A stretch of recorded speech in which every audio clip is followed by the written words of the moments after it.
Welcome to the Reticle Up podcast, where I, Three-Gun Kenzie, will be interviewing competitive shooters, hunters, fishermen, archers, entrepreneurs, and outdoorsmen. Come learn with me as I interview people from all walks of life, in different disciplines, all across the world, from novices to professionals of all ages. No matter what, everyone has something they can teach you, so come join me on the journey. The Reticle Up podcast is produced in partnership with AmericanFirearms.org. American Firearms' mission is to recommend what works. We believe everyone deserves access to unbiased, helpful information about firearms, and our buying guides, product reviews, and learning resources are designed to help real people find the stuff that will work best for them. Check us out at www.americanfirearms.org. Hey everyone, welcome back to the Reticle Up podcast. I'm here with Brennan Brennecke. We're actually going to talk a lot about Carry Optics Nationals coming out, what he does for a career, because I kind of know and don't know, and all of his training that he does online as well. So Brennan actually works at Vortex Edge as a full-time firearms instructor, which is kind of a dream job, wouldn't you say? Absolutely. A little bit. So I kind of want to hear the background of just diving right into it. Like, how did you find yourself at Vortex Edge, get in that role? What's your background? Because I really don't know how you kind of came up into it. Yeah. So, very unorthodox pathway to teaching full time, right? So people ask me, yeah, so what did you do before Vortex? And they usually assume law enforcement, military, or teaching somewhere else, right? And I'm like, well, I was a locksmith, and then I worked at a call center, and before that, I dropped out of college. So it was, it's definitely not the path that most people, I think, in the teaching space have taken, and I'm thankful for that. But essentially, what happened was, so I turned 21. Couple of years later, maybe a year and a half later, so I was like, look, I really want to get into concealed carrying. And so, kind of typical story, right? Went out, figured out how to get my CWP, started, purchased a handgun, started carrying it, started shooting with it a little bit, and was like, oh my gosh, like I suck, right? Like shooting handguns is super hard. I don't know how people do it, right?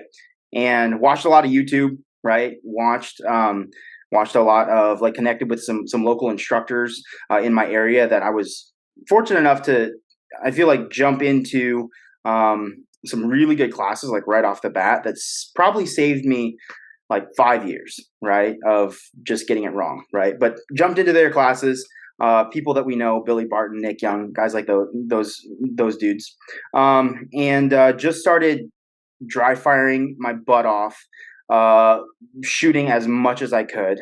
Back when ammo was like 11 cents a round. Man, those were good days. Good days, yeah. Yeah, and just started shooting as much as I could. Started making content on Instagram, stuff I was learning, stuff I was working through, explaining stuff that was making sense to me. And so I actually met Billy Barton at a match, and I was shooting matches. And he was like, hey, man, there might be an opening for you on our team at Spec Train, teaching, a couple times a month, right?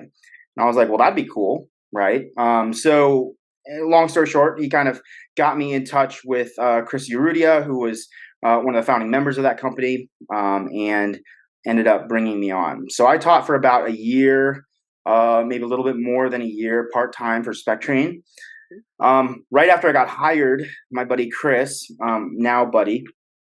Chris, he got hired at Vortex Edge. And so he hired me, and then a month later, he was like, yeah, I'm out, right? And I was like, oh, all right, I see. And I was like, well, that's kind of a bummer. He seemed like a pretty cool guy, and I was looking forward to working with him and teaching with him.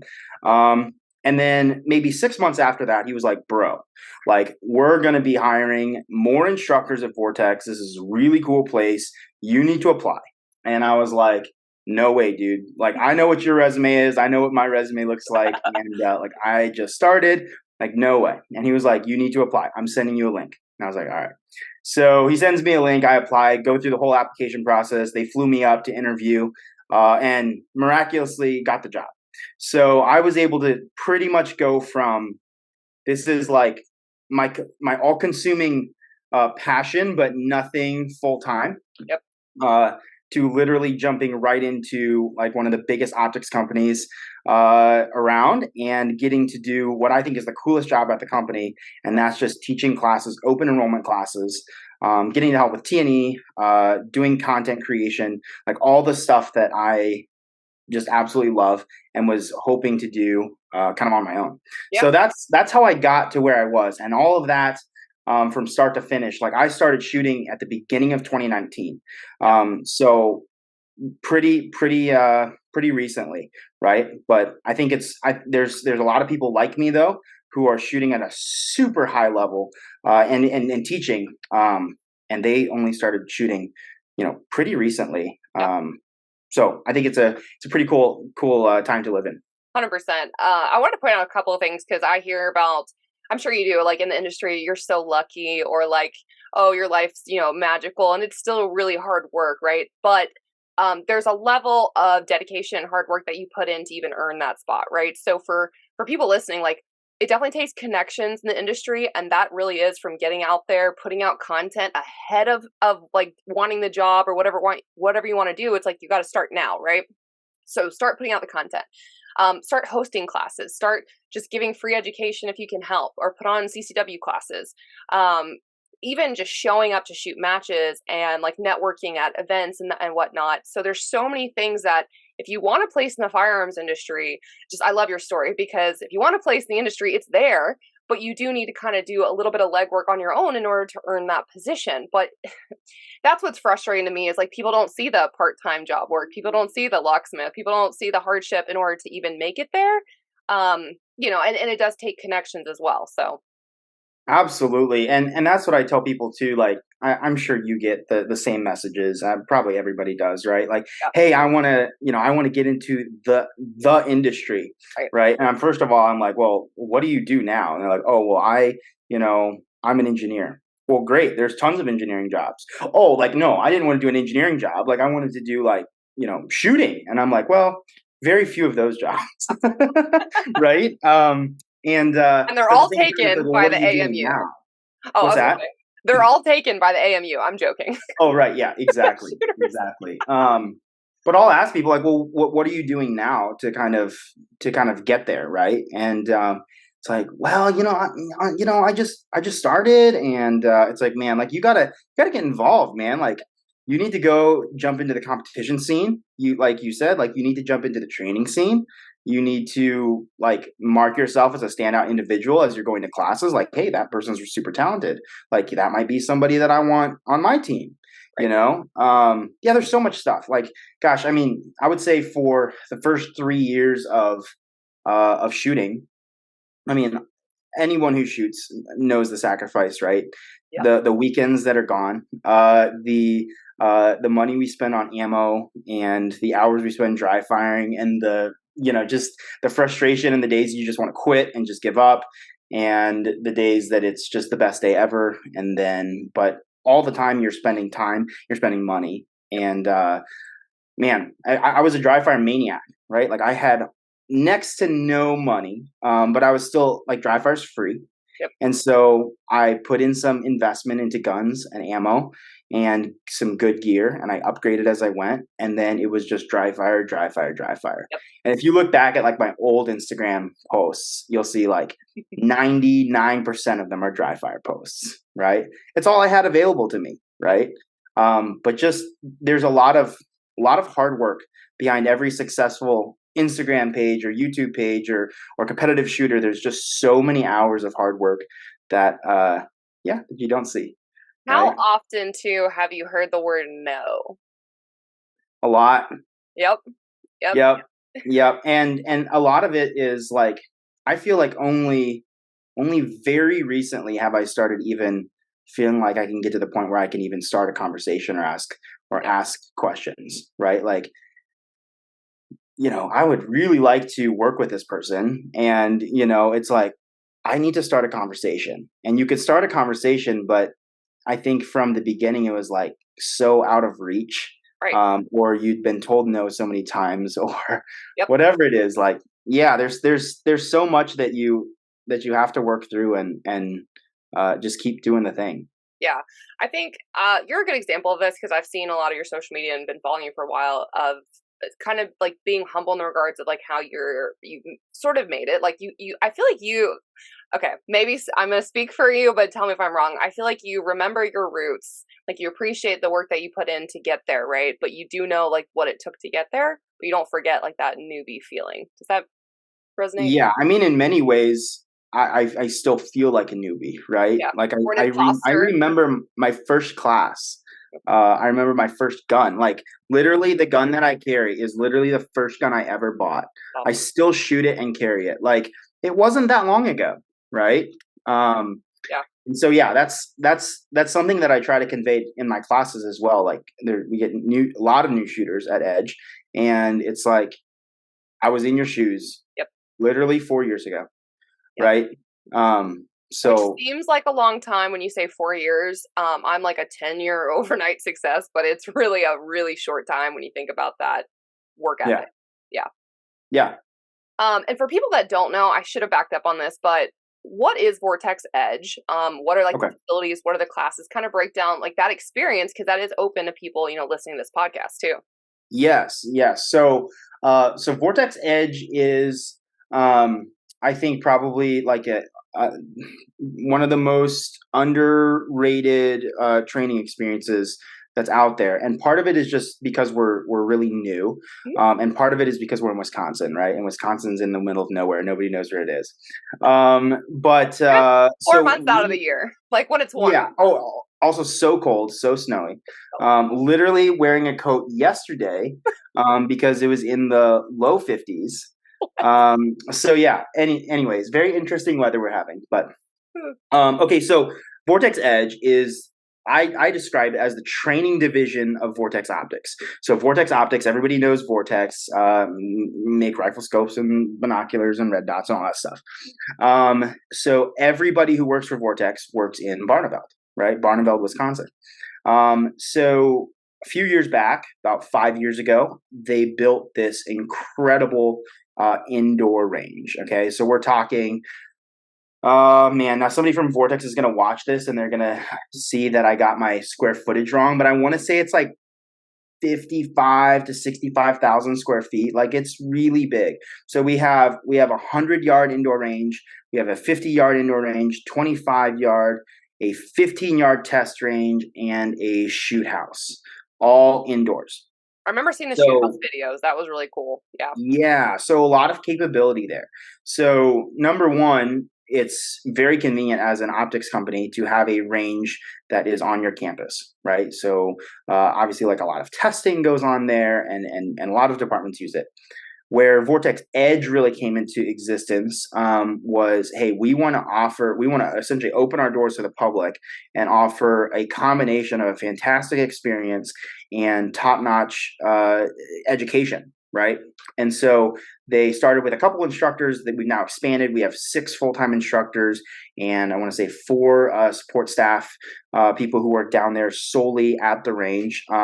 And so we teach pistol, rifle, and long range rifle, and it's all open enrollment. So we're teaching classes. I would say class days anywhere from maybe 2 days a week on a real light week to maybe 4 days on a busy week, like Monday through Friday, right, or Monday through Saturday in a lot of cases. So yeah, anything from like, hey, I've never touched a gun before. I don't own a gun, but I want to take a shooting class. Come on, right? We'll provide ammo, guns, all that stuff, all the way up to some pretty advanced pistol, long range, that type of stuff, for people of most skill levels. So we are super busy, like almost every day we're doing classes. If we're not doing classes, we're doing content and pushing that out to social media, and YouTube, and helping with T&E where we can, running experiences. If there's guests of Vortex who are kind of come through, they want to shoot at the range, we'll help facilitate that. But yeah, so essentially I'm on the range pretty much every single day. It's pretty rare for me to not shoot, at least a little bit on any given day. But yeah, we're staying super busy. So yeah, people are just signing up for classes and coming through, and we're trying trying to provide some value as best we Love can. it. That's where this master level class shooter comes into play here, is all the rounds downrange. Yes. Yeah. Yes. That is definitely a very big perk of the job. That. I want to dive into that, but I want to talk about content. I try to talk to this about like most shooters that are producing content. But for anyone listening that maybe that is interested in doing YouTube, maybe just doing Instagram, if you can give a quick overview of kind of like the camera, the gear, like what are like some of the essentials or what are the stuff that you use just to make the simple stuff that you do? So my iPhone. That's it.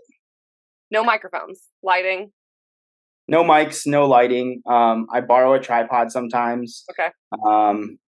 Borrow a person sometimes to help me film. See, that's where I failed. I can't just borrow a person.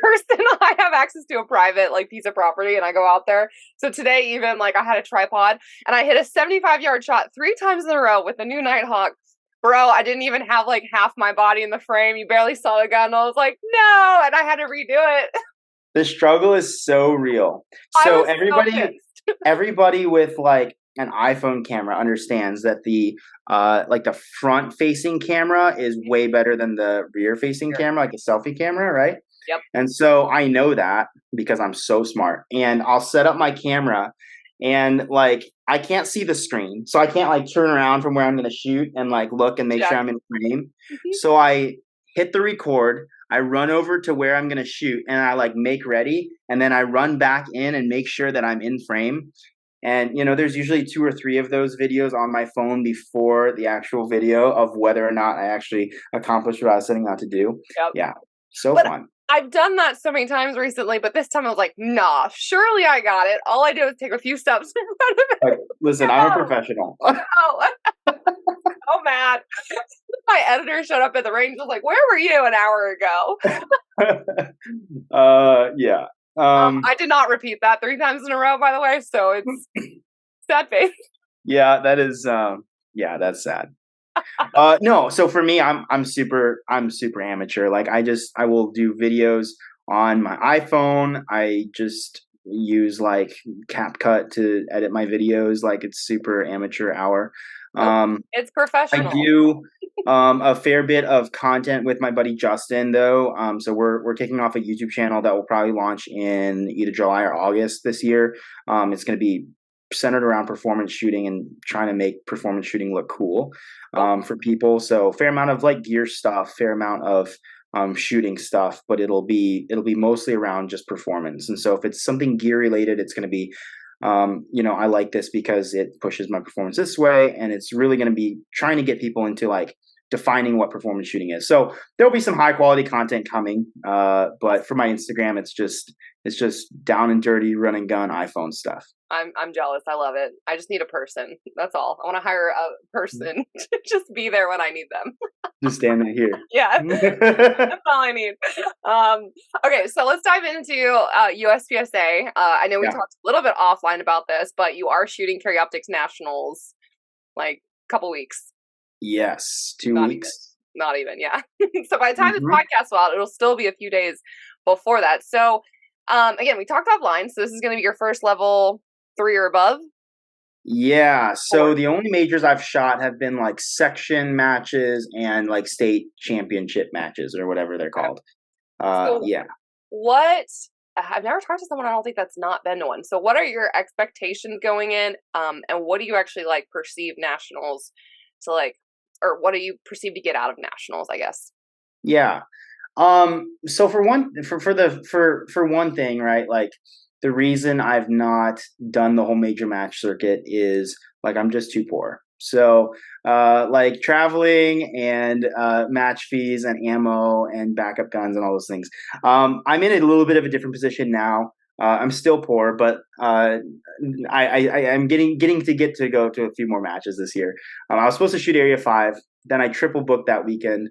I canceled Area 5. Solid. But yeah, so I think everybody knows, right? Carry Optics is just so hot right now. Yep.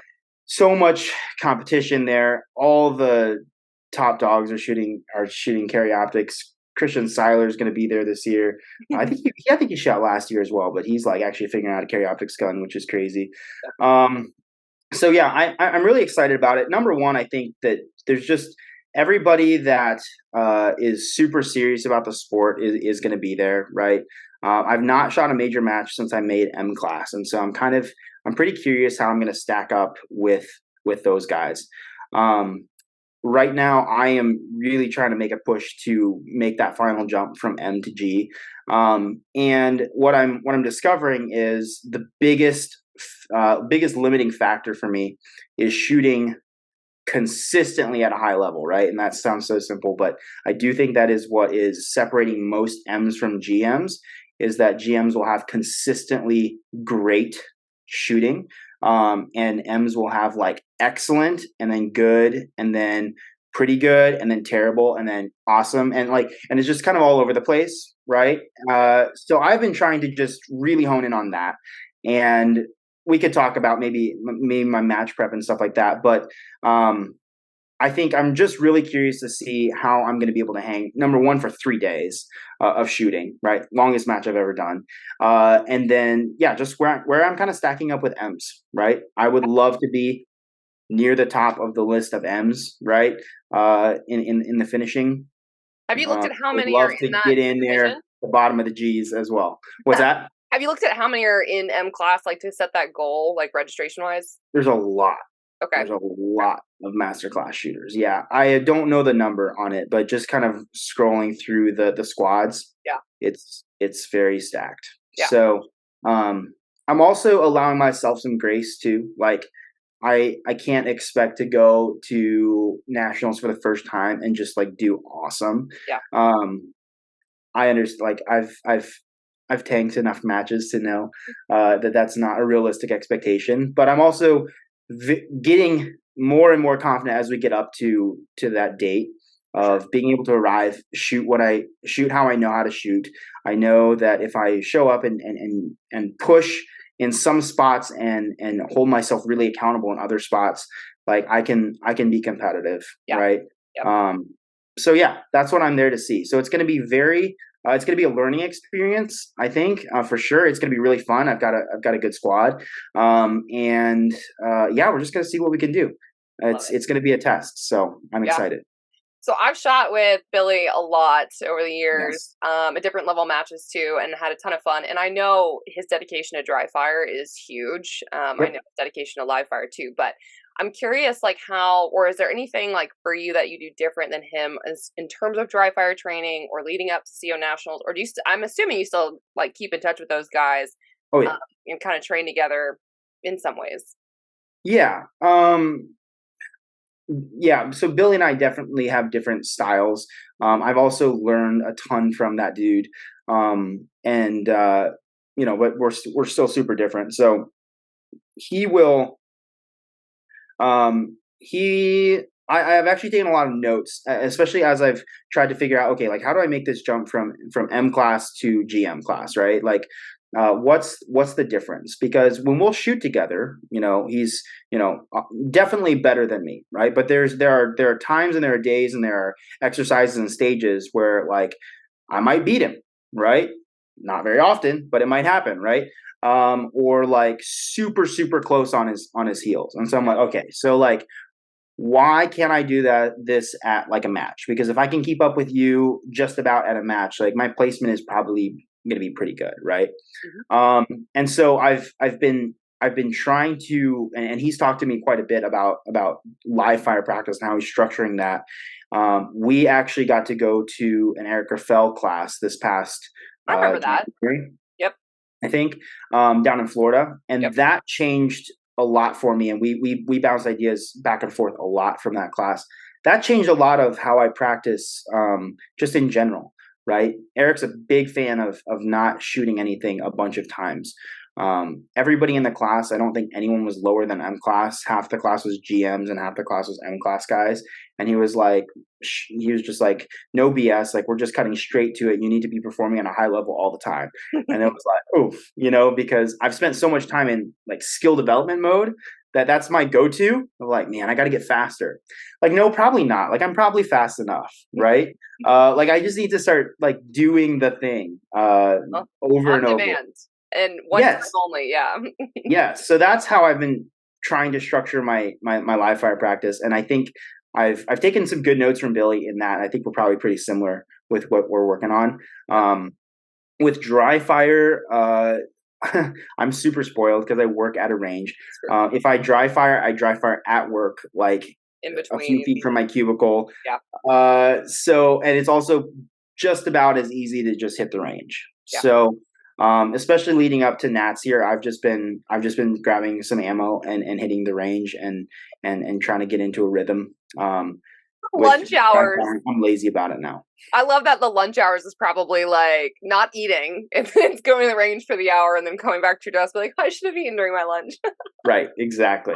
That's awesome. Or like at 5, I'm on the range and I'll be home in a few hours. Gonna get some trigger time in. So. I bet your wife loves that. Oh, it's the best for her. She just it's the greatest for her schedule. Oh, okay, so I haven't asked this yet either. I obviously know, and you can talk about it, that you run a Vortex red dot for sure, but I want to know what gun you use, if you've made like any modifications kind of towards that, just kind of your gear setup for people looking to figure out carry optics maybe.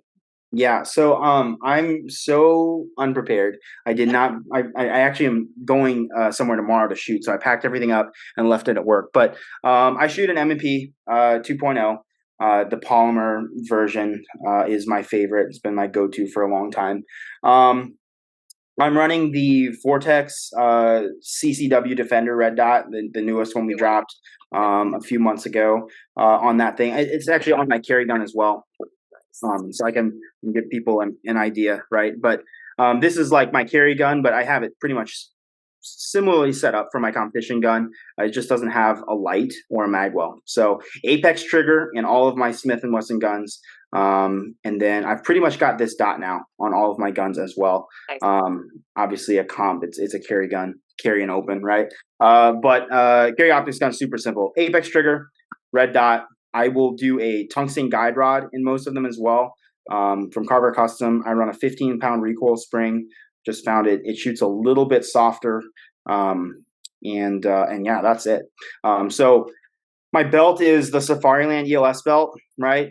All the 3 gunners have that one. I like that. I like the ELS. And holster mag pouches from Hammer Armament. So Brent's a sponsor of mine, and he makes good stuff. I love his holsters. Yep. Yeah, that's awesome. It. Hunter's HD Golds. Yep. Auto noise barriers. I love those. That's it. I'm pretty easy. That's awesome. Not very sexy. Hammer Armament. I got Brian's van, for anyone listening, set up with their PCC mag pouches after I showed up to a match without my belt, without my pouches, like just so tired and burnt out, right? So I get there and Brian doesn't have anything for PCC and I'm like, what is this? Like, so I reloaded out of a zip tied pouch thing that we put together. It was fantastic. But anyway, so Hammer Armament, I ordered me some. I loved them, ran them myself, and then ended up getting Brian set up. So, like, if anyone ever wants to demo those or try those, he travels with them. They really are incredible kydex, good retention, adjustable, all that stuff. So yeah, really good stuff. And his pistol pouches are dang near universal. So awesome. If you shoot different platforms, like it's no big deal. You can throw different mags in there, no big deal. So yeah, but yeah, been super happy with my gear. I try not to mess with my guns too much, right? Like I think that's part of shooting carry optics too. Is like if you're not shooting a shadow, then people are like, oh, like don't mess with your guns, shoot your carry guns. And it's super overused, but I do agree with that. Like it makes me feel good that the gun that I carry is actually easier to shoot than my carry optics gun. Yeah. Like it's just one of those things that I love the capability. And a lot of times I'll just carry my full 5-inch like CO gun, just exactly how it is. I put a light on it. That's it. Yep. But yeah, huge Smith & Wesson fan. Been shooting their stuff for years and was actually able to get them on board as a sponsor a few months ago. So super excited about that. And I love this. I was gone while Brendan was visiting me, like 20 minutes down the road because it's so bad. Backyard. I'm so mad. That's how it goes though, right? Like Yes. like it's those types of things will never line up. No. Yeah. My We're buddy always, was at Area 5, waved to yep. me in Tennessee while I was in Atlanta at Blade Show, and then we crossed paths as he went home, and then I went to U of Tech in Michigan. So it was like, we're like, hi, bye. Like, Yeah, coming and going from the same place, but yeah, no interaction. love Right. it. Yeah. Love it. Knoxville is cool though. Yeah. I Did you I enjoy thought it? I did, and then I was in Nashville a couple of weeks ago, and Nashville's pretty cool too. So I think I might have to come back to Tennessee and spend some time there. It's Me seems like a too. cool state. Plan it ahead of time where I am here. Yeah, I mean I'll hold like the phone. 2025, Okay. right? Yeah. You know, just That's we fine. have to plan in advance, but yeah. Honestly, that's probably like where my schedule opens up is 2020. Yeah, I know. That's what I'm saying. I can't come next month or anything like that. You're gonna be gone. It's gonna be a nightmare, yeah. Okay, we didn't really talk about it. If you want to kind of dive more in depth with the preparation mentally, physically, and like just everything for Carry Optics Nationals, if you did want to touch on that, because I know the other stuff that people don't think about is like nutrition, sleep, hydration, all that stuff, kind of leading up to a big, again, 3-day match for you. That's something new. Are you thinking about Yeah, those things too? yeah. So I'll start with the shooting part, right? I think it's important, and I don't know how everybody does it differently, right? But the way I've kind of broken it down, I've gotten some of these concepts from different instructors, and different shooters, right? But I think there's different modes of training. I think it's important to know what mode you're in, and what your goal is, right? And so I think for anyone who's working up to like A class or M class or something like that, and your priority is just, hey, I really want to class up, right? I think there's a lot of skill development that needs to happen of, hey, my gun handling mechanics need to be better. I need to figure out how to just pull the trigger faster and then figure out how to make my eyes catch up, right? There's a lot of I think dry fire involved in those stages where we're just trying to just make it second nature. And then once you get to A or M class and you're trying to make M or G, right? It's the training changes a little bit. And so there are absolutely times, a lot of times where I am headed to the range and it's like, hey, I've marked this deficiency in my shooting. I'm really bad at entries, right? Position entries and having the gun up, ready to go, ready to shoot, right? And so I will go to the range and I will just work on that for 500 rounds, right? Of running into position and shooting an array, right? Or leaving position, entering a position, different lengths of movement, all this stuff, right? And I will just hammer on that. And it's like, I'm going to figure out better ways to do it because I'm getting my butt beat at matches by people who are better than me at that, right? And so there's absolutely times when it's healthy and it's the good thing to do to isolate skills that you've got to just figure out, right? And then there's also times when you've got to put stuff together. And I think this is where it's been exciting for me recently. Like Steve Anderson calls it match mode, right? He calls it speed mode and match mode. And those terms resonated with me a long time ago. And so I was looking at speed mode as like, everybody kind of knows what speed mode. It's doing everything as fast as you can, trying to make these huge gains. So a lot of people work on that.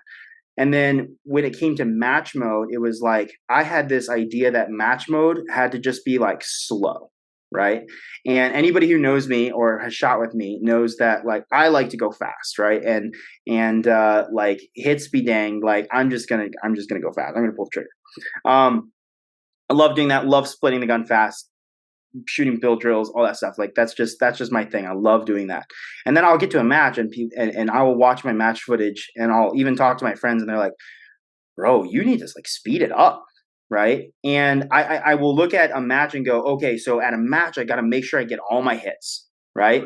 And so I start over confirming every single target.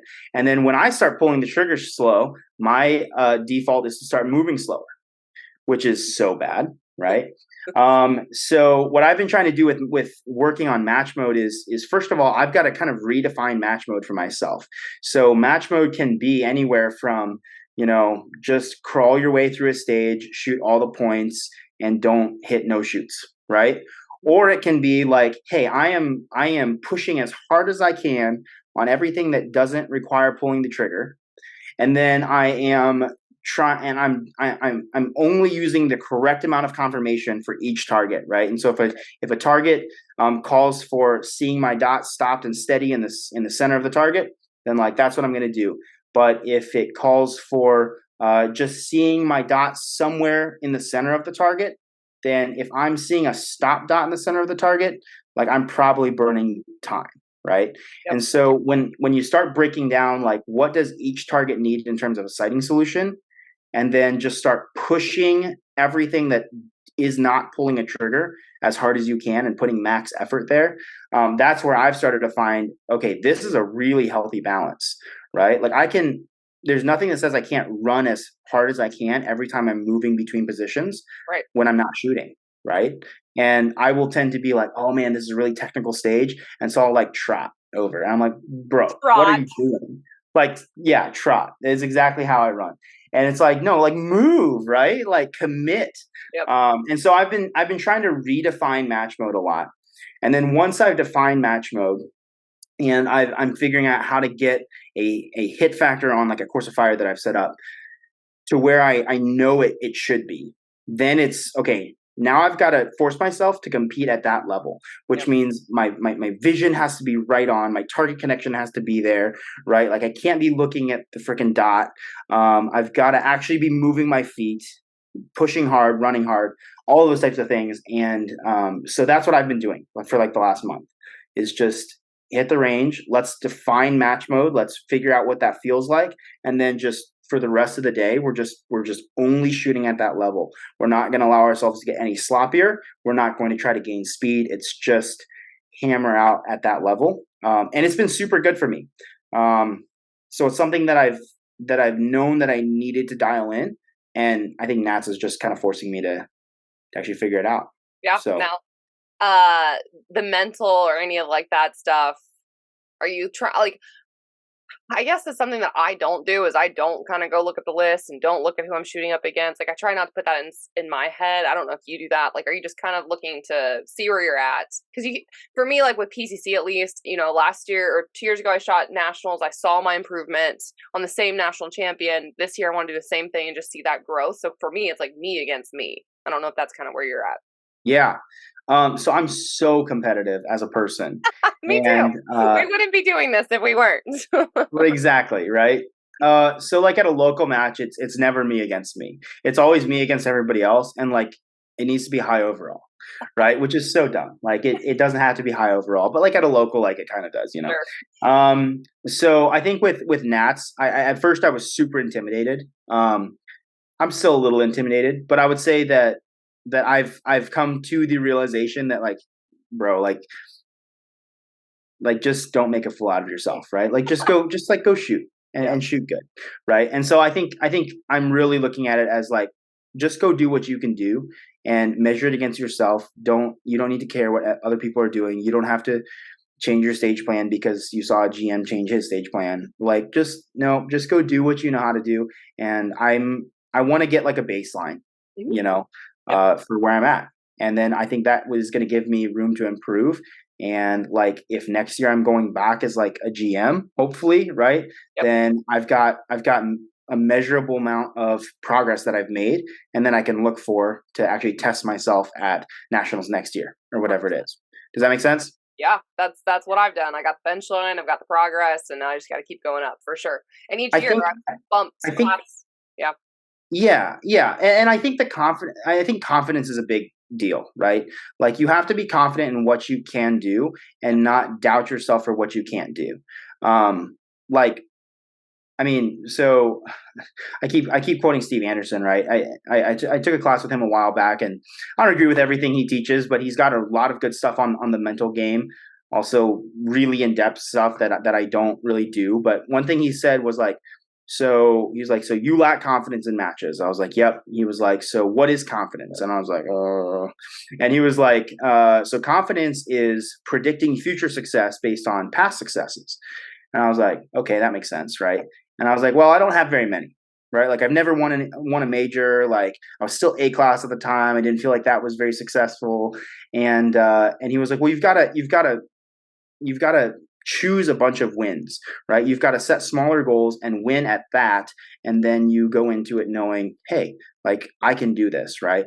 Yep. And that's been super helpful as well, because I know that when I shoot and when I practice, that I can accomplish, X, Y, and Z. And when I know that I can accomplish X, Y, and Z or shoot in that way, then I know, like, going into it, like, there's no reason at all that I shouldn't be able to do that. As long as I handle the match pressure well, right? Don't get freaked out. Just step up, do my thing, do my process. Like, I know it will work. I'm confident of that. So going into this right now, like, I'm pretty chill about it. I'm like, yeah, I'm ready to go. I know what I'm going to do, know what needs to be done, and everything else is just going to happen as it happens. I'm excited to hear your after action report. I can't wait. It's going to be great. I'm going to learn a lot. I can't wait. I love learning. Me too. And I think that's kind of my expectation for my very first nationals ever. I don't even remember which division it was. I think it might have been low cap, but it was just like, I just need to understand what nationals entails for 3 days. That was when it was in South Florida and it was hot. So you're kind of lucky that you're in Ohio. Ohio? Yeah. Yeah. Ohio. Yeah. It should be better, hopefully. But anyways, yeah, play your game, have fun. But I think, seeing where you stack up, I think it's going to be a good thing for you. Yeah, I agree. I'm very excited. Awesome. You keep mentioning it and I keep meaning to ask. So for people listening, like, what all classes have you taken? Who have you learned from? And I know you already mentioned at the beginning of the podcast of like, it saves you time, like, honestly, time that you can't get back. Like, for me, I take at least a class every year from a different instructor, even if they're saying the same things, like some resonate more in terms of concept, or you understand them better, or that you pick up a new way of trying something different. Anyways, it's just been a really fun journey. So I kind of want to hear from you, like, some of those recommendations that you learned from. Yeah. So I've taken a lot of classes, and a lot of them I would recommend to people, and for different reasons, right? I think pretty much all of the classes I've taken, I could recommend for a shooter in that situation, right? Not everybody is teaching high performance USPSA type stuff, right? Like, the classes that I took at the beginning were like, oh yeah, like, how do you aim a gun? So that's good. Trained with a lot of people. I would say the people who have been really influential on my shooting would be Nick Young, right? Vox training group, Mark Smith, JBS training group. Those two guys were local to me, and they were I think they were actually the first class I went to, was a class that they were both at and teaching and helping with. Those dudes really taught me a lot. I've learned a lot of my shooting style from Nick. Like, I essentially learned how to grip a handgun from him, like, correctly, to where I wasn't, turtling and all this stuff. He's taught me a lot just listening to him, talking to him. Mark Smith, JBS training group, Billy Barton, right, from Spec Train, super badass GM, great shooter, great instructor. I would say some other ones. I've taken some, like, more tactical, like force on force type classes and things like that. And so I've trained with Brian Valise from Slide Tech Training. He does a super good low light class. I've trained with Craig Douglas from ShivWorks. Took his ECQC. That was a very life-changing experience, and he's probably the best instructor I've ever trained under. Obviously, that's something very different from, like, my normal USPSA focus, but that was super good for me. Like, I got my ass kicked at that class, and it was great. Craig Douglas, then that Erica Fell class that I went to was phenomenal.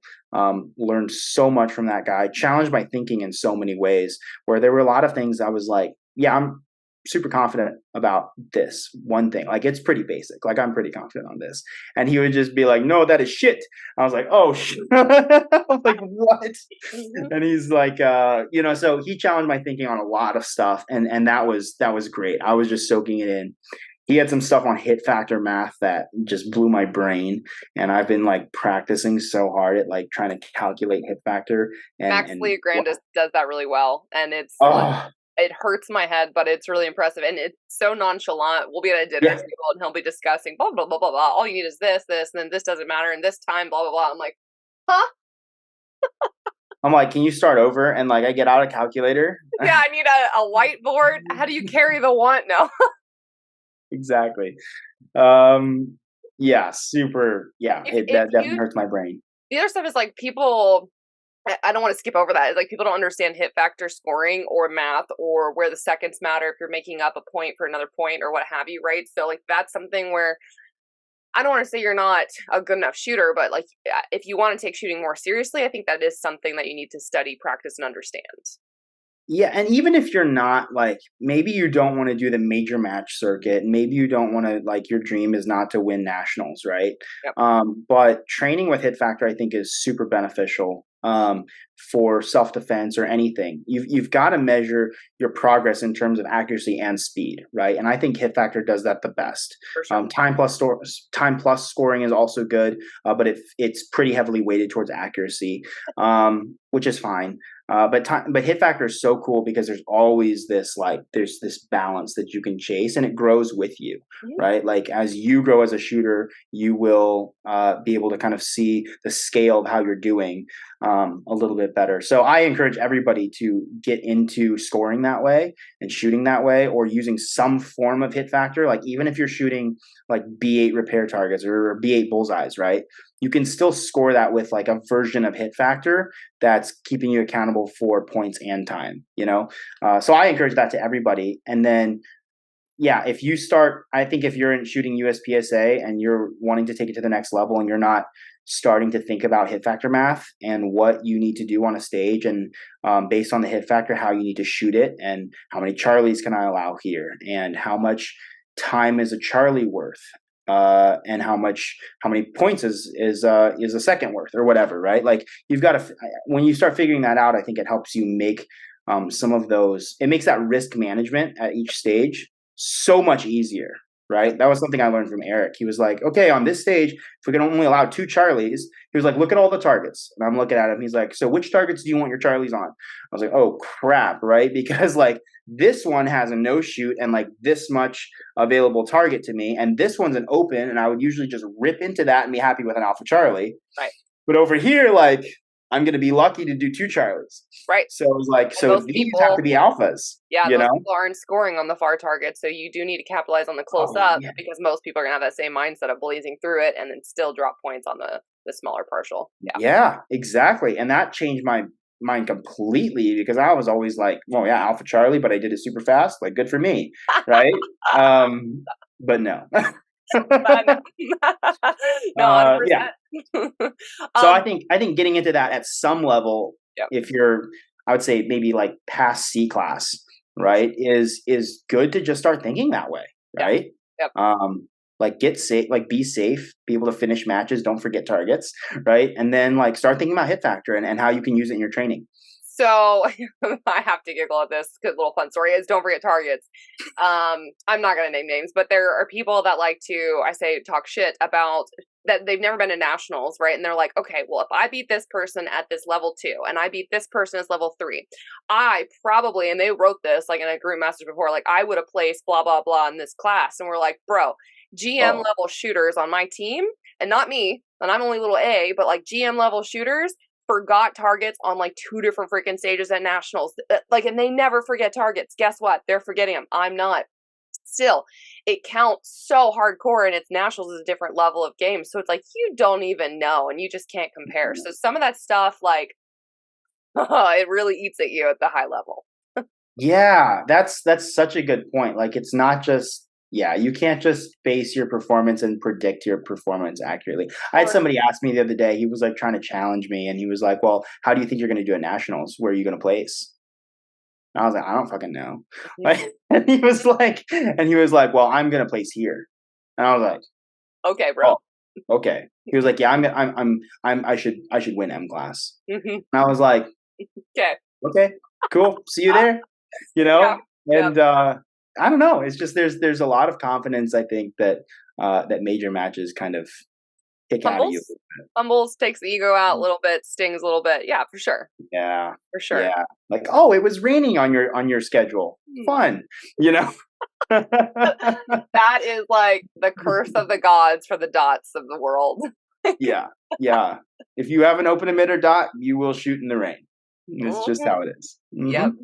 I feel envious sometimes of the people with the occluded dot that shoot like full time like that, like Mason and Kaylee, and I'm like, I physically can't do that yet, but I'm like, that's smart when rain comes around. Like, who cares? Yeah, exactly.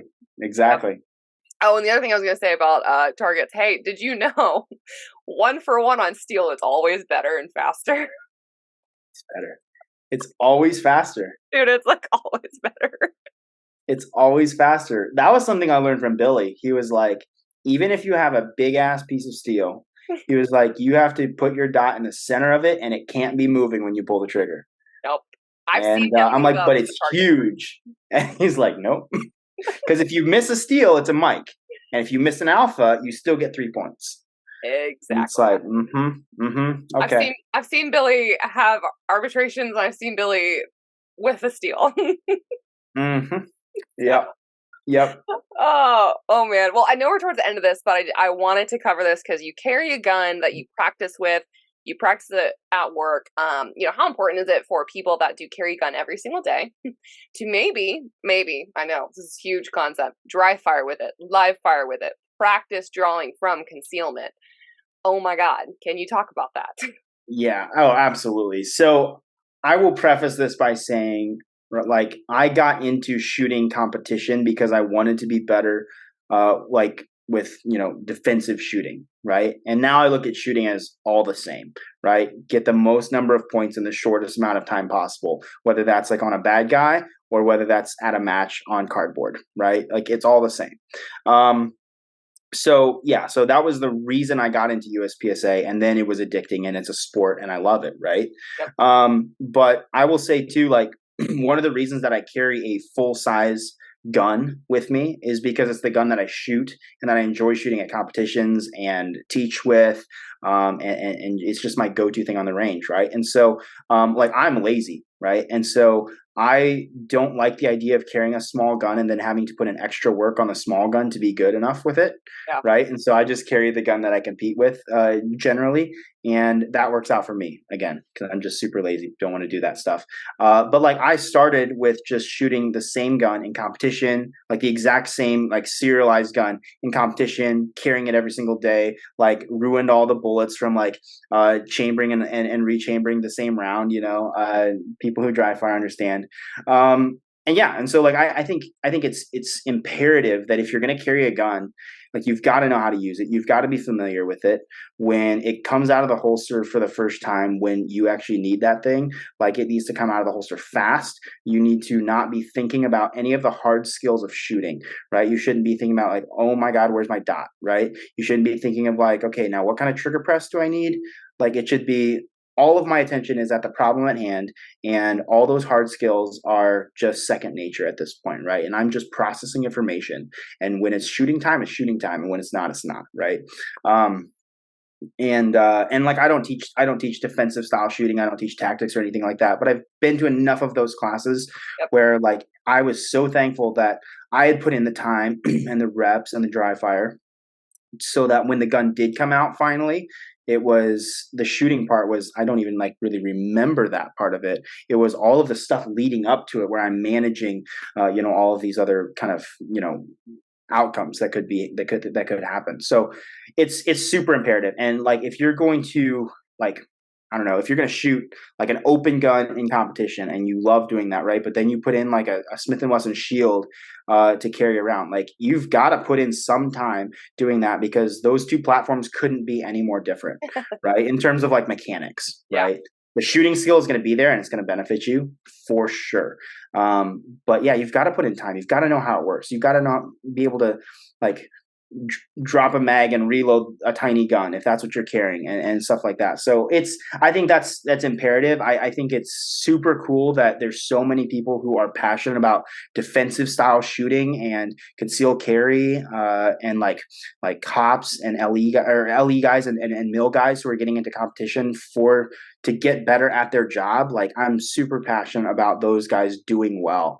And if any of those guys ever hit me up for match advice or USPSA advice, like they're going to get all of my attention, right? Because I'm like, look, dude, like I admire what you're doing so much. Let me help you. Same thing with concealed carriers. Like, hey, I concealed carry a gun just to protect myself and my family and the people that I love. And I want to get into matches because everybody who shoots matches beats me, right? And it's like, cool, man. Like, let me help you get started in that because that's just going to skyrocket your skills. and then you leave a match and put your concealed carry gun back on as you're going home, like the confidence that you feel knowing that you can shoot, man, that's so important, right? And so, I can't stress that enough. I think that's what it's all about, honestly. And I think that's part of being an American. Like other countries have IPSC, right? And they get to do that stuff. They don't get the right to carry a gun and protect themselves. And that's something that we have as Americans, and not something to be taken for granted. And we have that right now. And so let's use it. Let's exercise it, and be responsible. You're beautiful, well-spoken on that whole subject. I was gonna say the level of, like, you and I, like, I teach basic stuff, but defensive stuff is an entire different world. So, like, when I went out to Gunsight Academy this year, for me, I'm like, holy crap. So we're going to do inside the waistband. We're going to do kind of offset, open drawing. We're going to have the stressor of the drop turners. We're now going to be like situational awareness and assessing our situation that we're being given, right? And a lot of that was like new. I mean, even shooting like from the stomach, reserved or whatever. And I did that today. I practiced that today at the range again, because there's something I don't do a lot. Having that like muzzle blast right next to your stomach, and like even the sound of it is totally different, you know. Wild. It is. And it's intimidating, but it's something where if you're not practicing it, you're not going to do it. You're not going to feel comfortable with it. You probably shouldn't do that in a real situation if you don't know how. So all of those things I think are really important, and they're passionate to me as well. So I get a lot of those people, I'm sure you do, that have external thumb safeties, that they safety themselves. They don't get a proper grip on the back strap safety. Yeah, they can't find their sight, whether it's iron sights, red dot. But at that point too, it's a point of aim, point of impact kind of situation as well. I know I'm rambling because I'm really excited about all of this, but no, it's sure you get all that as well. Oh yeah, absolutely. And so what I tell people, you know, if let's say we have the ideal new shooter candidate, right? So they want to do all the things, right? They want to carry a gun. They want to have a gun for home defense. They're interested in shooting matches because that looks great, right? But they're starting out. Like, what do you tell that person? So I tell them like first, let's just learn how to shoot, right? Yeah. Let's learn how to make bullets go where they need to go, and like exactly where you want them. Yeah. And then we're going to figure out how to do it way faster, right? And we're going to use more realistic size targets like USPSA targets, or like bigger targets. Like, we're not going to stay on bullseyes the whole time. We're going to graduate to shooting faster. We're going to figure out confirmation levels, how each target deserves its own sighting solution, right? And once you start figuring that out, and then we're also having them dry fire on the back end, right? To where the mechanics are great. We're not missing our grip on the draw, right? That's still going to happen, right? For sure. But like for the most part, like you're getting a great master grip. You're figuring out how to build your support hand grip, all these things, right? As we work up to that, to where we're getting to the point where we're a well-rounded shooter, then it's like, okay, now it's time to let's go take a a competition specific class, right? Let's figure out some of those skills. Let's try to hone in on that and kind of focus in on that niche. And then let's go take extreme close quarter combatives or concepts, right, from Craig Douglas. And that's all retention shooting, gunfights inside of 5 feet. Like, okay, that's totally different from shooting USPSA stages. So let's go figure that out too. Let's go figure out how to grapple with handguns. Like, how do you keep your gun on you when someone's trying to take it away from you, yep. Right? Go do force on force. There's way fewer of those classes that are available.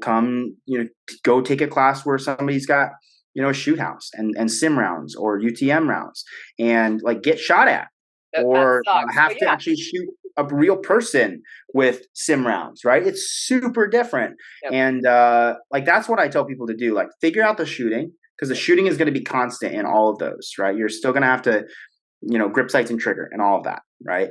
But then, like, figure out some more specialized stuff on the defensive side, figure out some more specialized stuff on the competitive side, and it's up to you to then blend all of that knowledge and training that you've gotten together to fit you where you're at, yep. Right? Yep. Man, I think that's super valuable. And if people would take that path or take that approach, I think they would, that's the kind of person that you want walking around with a gun. That's the kind of person you are probably going to get along great with at matches, right? And it's somebody who honestly probably cares about all the same types of things that you care about. Yeah. And I couldn't be more in favor of that. It's so mind-boggling how people do carry a gun and have maybe shot like 10 rounds through it in a year and maybe ever. And like, that's the frustrating. You don't want to require that training, right? But that is a huge and powerful tool. Yeah. And it's just crazy to me that it's not. I don't think some of the people that show up to my classes have ever even dry fired out of a holster, right? Or they're like, oh, I carry in a purse. I'm like, okay, show me how you get that loaded gun out of your purse, clear of everything, and shoot it and not have the purse fall off or finagle around. They're like, what? I'm like, you've never done that. You never thought about that. And that's not to put that on the spot, but it's like, I don't know. It's an eye-opening experience as an instructor to go through that process with someone where they've never even thought about what they would do. Yeah. And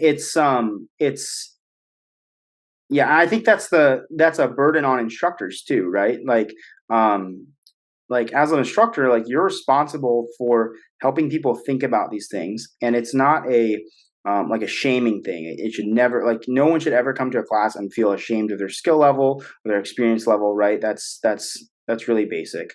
Yeah. They need to leave feeling empowered, right? And feeling like they learned something.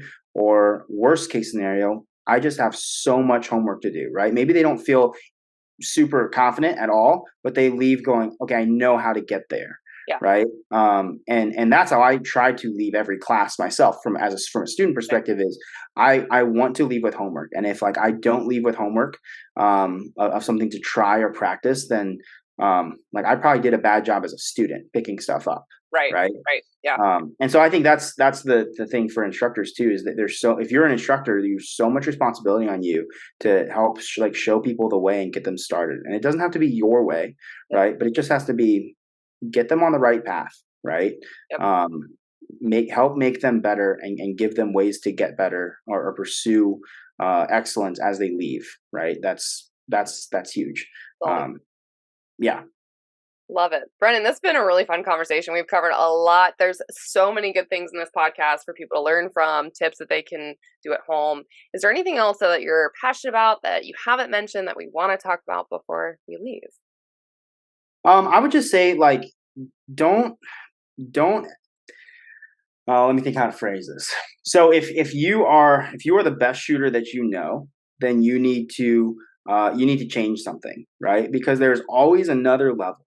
And again, like I'm always trying to balance defensive style shooting and like competitive style shooting. And again, I think at this point in my life, I've pretty much blended the two together. I view them as very, very similar. And when I work on shooting, it's going to apply to both sides, right?